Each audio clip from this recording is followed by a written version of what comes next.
Welcome to Tales of Kind Souls, where stories of courage, kindness, and humanity come alive. Today's story will take you through a powerful journey of sacrifice, bravery, and unexpected bonds. It was a quiet evening in a small town, the kind where the streets would glow faintly under the orange streetlights, and the silence seemed almost comforting. John, a single father in his mid-30s, had just tucked his 7-year-old daughter, Emily, into bed. Life for him was never simple. Raising a child alone came with its hardships, but John always believed that Emily was his greatest reason to stay strong. She was his anchor, his hope, his reminder that even in the toughest storms, there was something worth fighting for. But that night, as he stood on the porch sipping his coffee, something unusual caught his attention. He noticed a scuffle happening near the alley across the street. At first, he thought it was just a drunken dispute, the kind of trouble that sometimes arose on Friday nights. But as he focused, he realized it was something far more dangerous. A female police officer was being attacked by two men. Officer Claire, a dedicated cop in her late 20s, had been on patrol when she came across suspicious activity. She had followed the trail, not realizing she was walking into a trap. Now, she was struggling to fend off two large men who were determined to overpower her. They had already knocked her weapon from her hands, and her strength was fading. John's instincts kicked in. He didn't think about the risks, the danger, or even his own safety. All he thought about was that this woman was fighting for her life. And if no one stepped in, she wouldn't survive. He rushed across the street, his heart pounding in his chest, every muscle in his body fueled by urgency. "Hey!" he shouted, his voice echoing through the alley. The attackers turned their heads, startled by his sudden appearance. That split-second distraction was enough for Claire to push one of them back, but she was already collapsing from exhaustion. John lunged at the closer man, using every ounce of strength to slam him against the wall.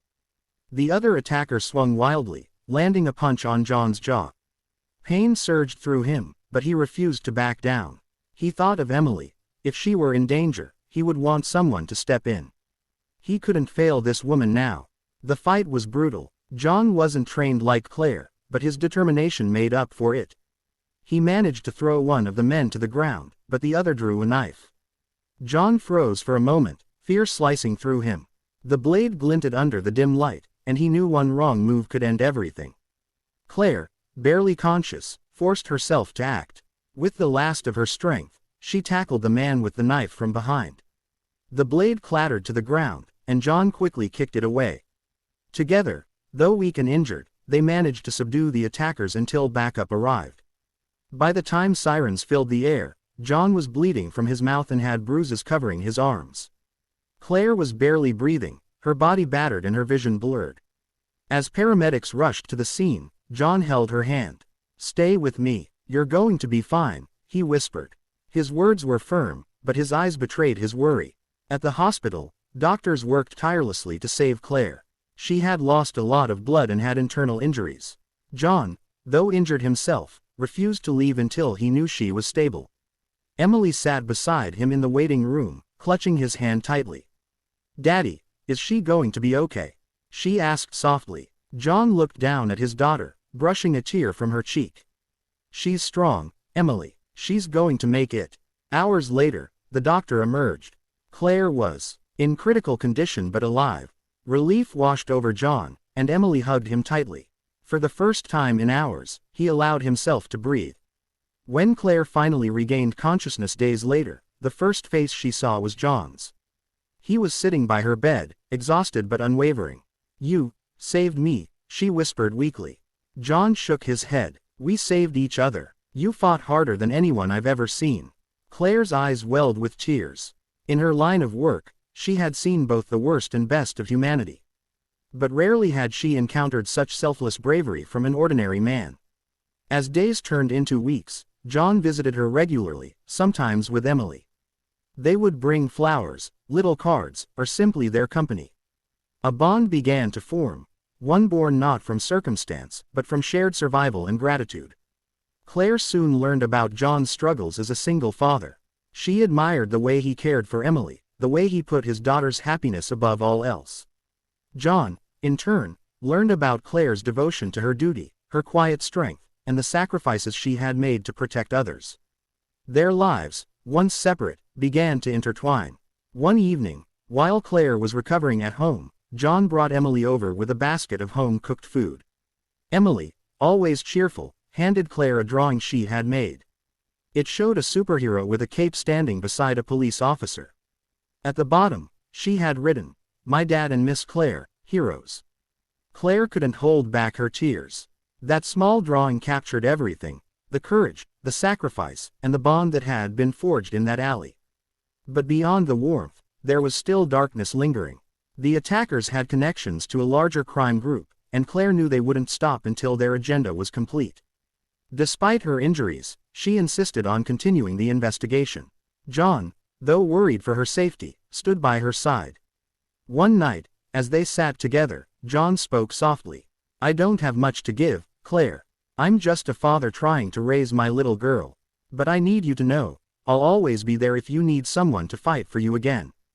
Claire smiled, her eyes glistening. "And I'll always be there to fight for you both." What began as a night of violence became the start of a lifelong connection. Their bond was not defined by romance alone but by something deeper: trust, loyalty, and a shared understanding that sometimes the most unexpected souls can become protectors of one another.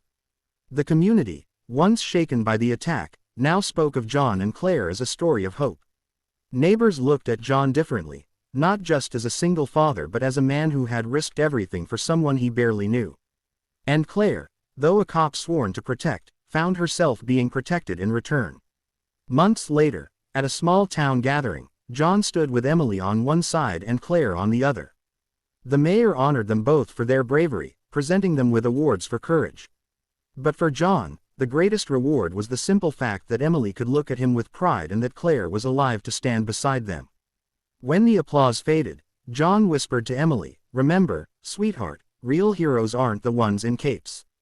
They're the ones who stand up when it matters most." And Claire, hearing his words, reached for his hand.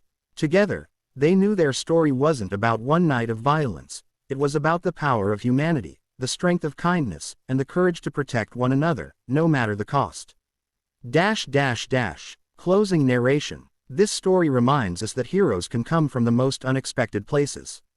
A single father, a struggling cop, two lives colliding in one moment of danger, and from that moment, a new story of resilience, courage, and kindness was born. In the face of fear, they stood together. In the shadow of violence, they found light. Thank you for watching Tales of Kind Souls. If this story touched your heart, don't forget to like, share, and subscribe for more inspiring stories of kindness and courage.